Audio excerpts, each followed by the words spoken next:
Hindi makukumpleto ang bucket list mo kapag hindi mo naakyat itong Mount Tapulaw. Lagi ko nang naririnig ang bundok na to sa mga mountaineers. Hanggang isang araw, ito na nga napagdesisyonan ko na naakyatin ang bundok na to. Ang Mount Tapulaw ay ang pinakamataas na bundok dito sa Zambales. Mainit ang mga bundok sa Zambales pero ito yung pinakamalamig na bundok dito so far. Ito ay may elevation na 2,037 meters above sea level. Nung naakyat ko na siya, legit naman pala talaga. Ang ganda-ganda niya. Kaya naman pala sikat na sikat ito sa mga mountaineers.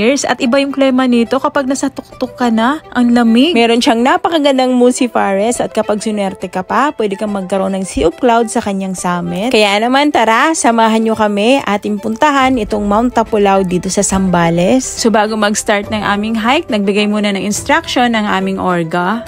Bilis kayo, baka around 1 or 2 na alala.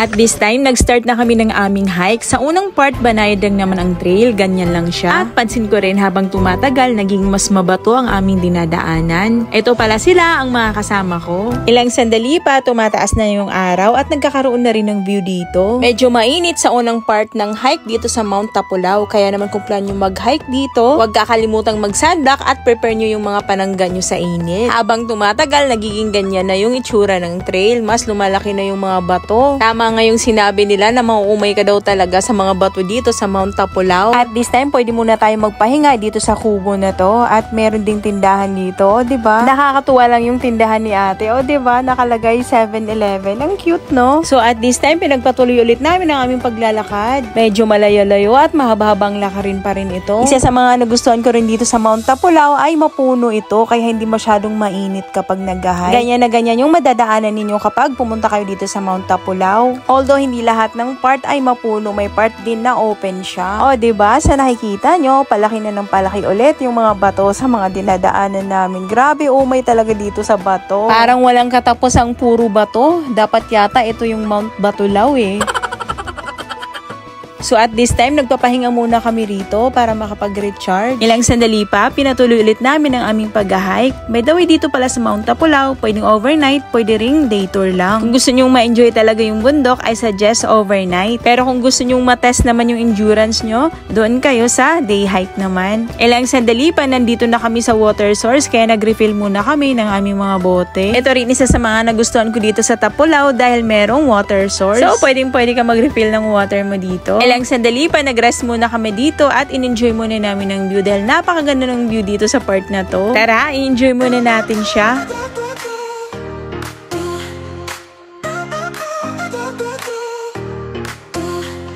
Dreams take me higher into the blue unknown. Feel the fire burning, heart made of stone.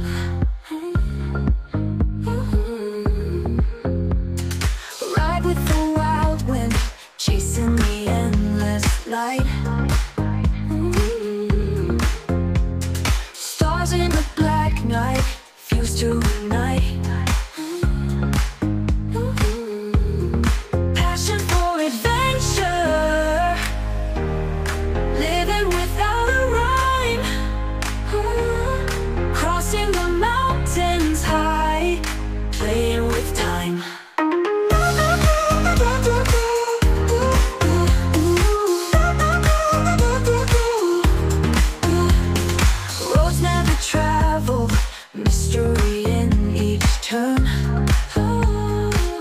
Ilang sandali pa, pinatuloy ulit namin ang aming paglalakad. Grabe, habang tumatagal, paganda rin ng paganda ang view dito sa Mount Tapulaw. At palamig din ng palamig ang klima, para kang nasa Baguio. Ang ganda niya, di ba? Isa din sa mga nagustuhan ko dito, ang ganda ng mga pine trees niya. Grabe, ang ganda talaga. Alam mo yung parang Baguio feels, parang nasa Baguio ka dahil sa ganda. In a while pa, pinatuloy ulit namin ang aming pag-hike. Ang ganda talaga ng place na to. Nararamdaman ko na malapit na kami sa campsite. Medyo foggy na sa part na to, pero tara, enjoy muna natin ang paligid. Ang ganda.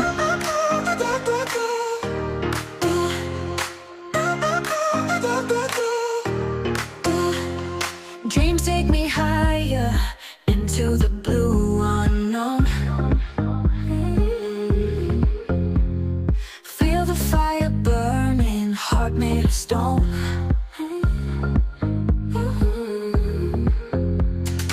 So, this is it. Sa wakas, nandito na tayo sa campsite. Ang sasarap ng mga food na prepare ng organ namin. Grabe, nagutom talaga ako ang haba ng nilakad namin. Grabe, isa sa mga observation ko, ang lakas ng hangin nang natulog na kami. Medyo malakas pala talaga yung hangin dito sa Mount Tapulaw. At malamig din dito, kaya naman talaga dapat maging prepare din tayo sa mga panglamig natin. Ganito lang naman kalakas yung hangin sa tent ko.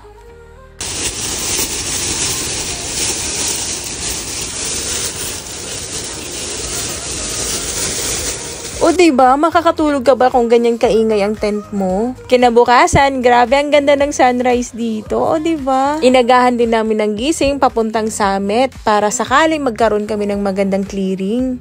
At this time, nag-hike na ulit kami papuntang summit. At this time, papunta na tayo sa Musi Forest ng Mount Tapulaw. Grabe ang enchanted niya, ang ganda. Sobrang liwanag sa labas pero pag pumasok ka dito, naku parang biglang gumagabi. I-enjoy muna natin ang Musi Forest ng Mount Tapulaw.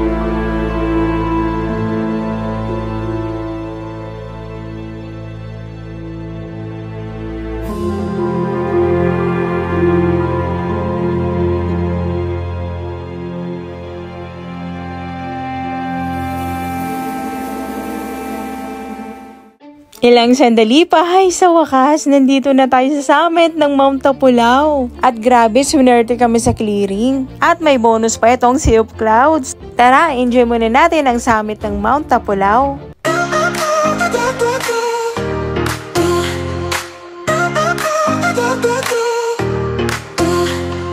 Dreams take me higher into the blue unknown.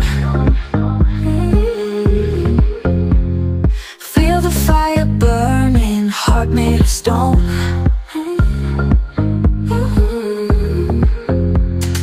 Ride with the wild wind, chasing the endless light.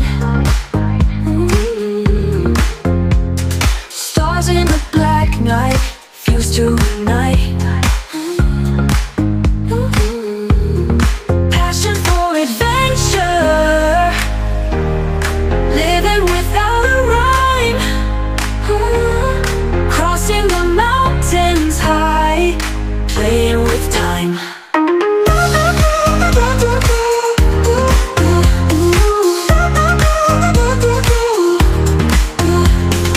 Roads never traveled, mystery in each turn. Lessons unravel, feel the yearning burn.